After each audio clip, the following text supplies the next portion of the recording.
Debat perdana pemilihan gubernur dan wakil gubernur Kalteng menarik perhatian. 4 pasang kandidat bertarung ide dan gagasan untuk memikat hati rakyat. Mereka saling unjuk kemampuan dalam mengawali debat yang digelar di Ballroom Swiss Bell Hotel Palangkaraya pada Senin malam.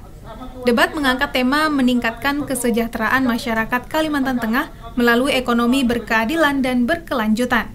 Usai debat, masing-masing pasangan calon memperjelas lagi program-program kepada awak media. Berikut penuturan mereka usai melaksanakan debat perdana.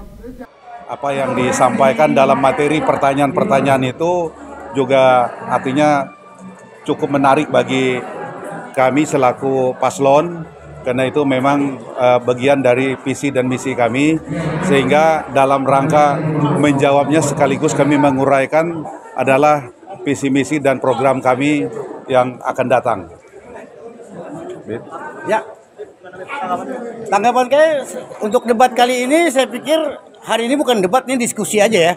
Karena dari tadi tidak ada, kalau yang namanya debat itu kan ada perselisihan paham, sekarang semuanya saya sepakat.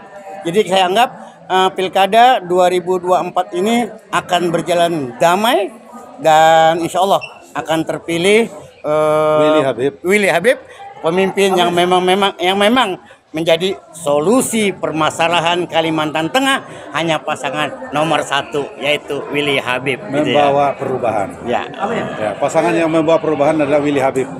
Ya, maka oleh karena itu sekali lagi kami tambahkan bahwa program kami dan rencana 100 hari pekerjaan kami setelah dilantik, kami akan membawa banyak sekali perubahan, terutama apa yang menjadi keluhan masyarakat saat ini, ya termasuk infrastruktur, kemudian juga di dalam hal-hal lain yang tidak hanya infrastruktur, tapi juga masalah ekonomi, lapangan kerja, pendidikan, dan kesehatan. Karena kami ingin melakukan perubahan di Kalimantan Tengah ini cukup 10 tahun, tentu kami akan membawa masyarakat di sini bagaimana kehidupan yang harmonis, kemudian amanah, terus apa lagi, Bib?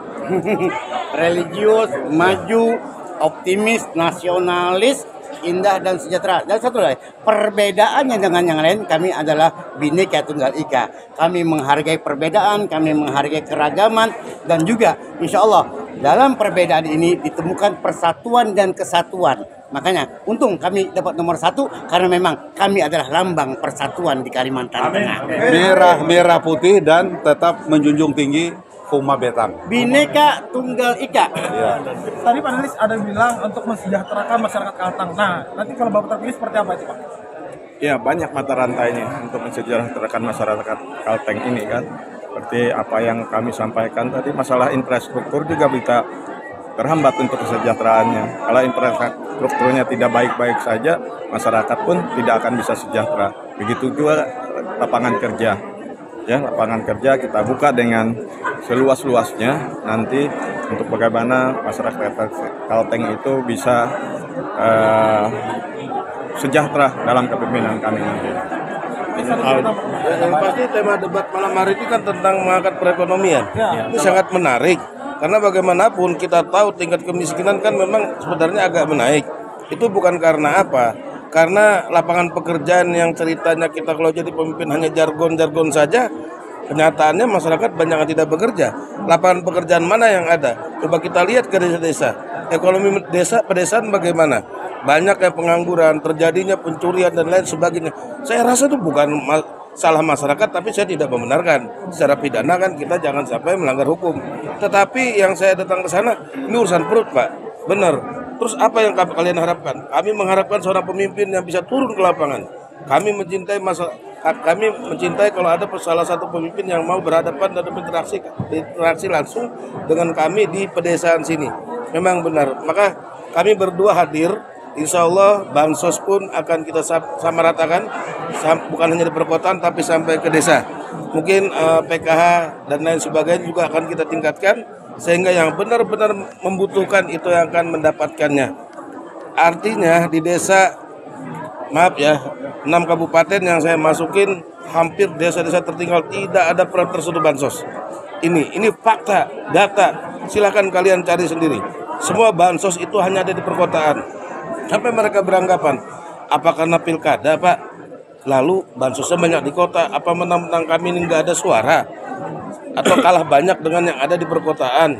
Saya bilang tenang, Koyem SAD akan hadir membagi pemerataan bansos di seluruh wilayah pedesaan Kalimantan Tengah. Oke, Pak. Ada kartu tadi, Pak. Kartu tadi apa, Pak? Yang disebut salah satu pasar tadi, Pak. Ya, kartu apa itu, Pak? Itu kan kartu Rumah Betang Sejahtera itu bagian dari program pasangan Agustiar Sabran Edi Pratowo. Di dalamnya itu memuat ada beberapa program kegiatan ya. Nah, salah satunya adalah pemberian BLT, bantuan langsung tunai 2 juta per kakak. Tadi kan ada ditanya mereka dari mana uangnya. Nah, kita punya ada namanya data DTKS, data terpadu kesejahteraan sosial. Kita masih ada 384.000 masyarakat Kalimantan Tengah itu yang harus mendapatkan bantuan. Mau tidak mau ini dalam rangka juga pemulihan ekonomi ya, itu salah satu. Yang kedua juga ada bantuan nelayan ya, tani. Program Pak Sugianto Sabran sudah berjalan. Sekarang ada 49.000 kartu tani, ada 40.000 kartu nelayan. Nah, itu diadopsi, nanti disempurnakan dalam bentuk kegiatan dalam bentuk satu kartu Rumah Betang Sejahtera. Untuk mendapatkan kartu itu seperti apa, Pak? Membuat Bapak orang harus memilih Bapak menggunakan Bapak dari pasangan lain. Nanti kan di data itu masyarakat yang berdasarkan data DTKS kependudukannya. Nah, kan ada kriteria. Nah, itulah.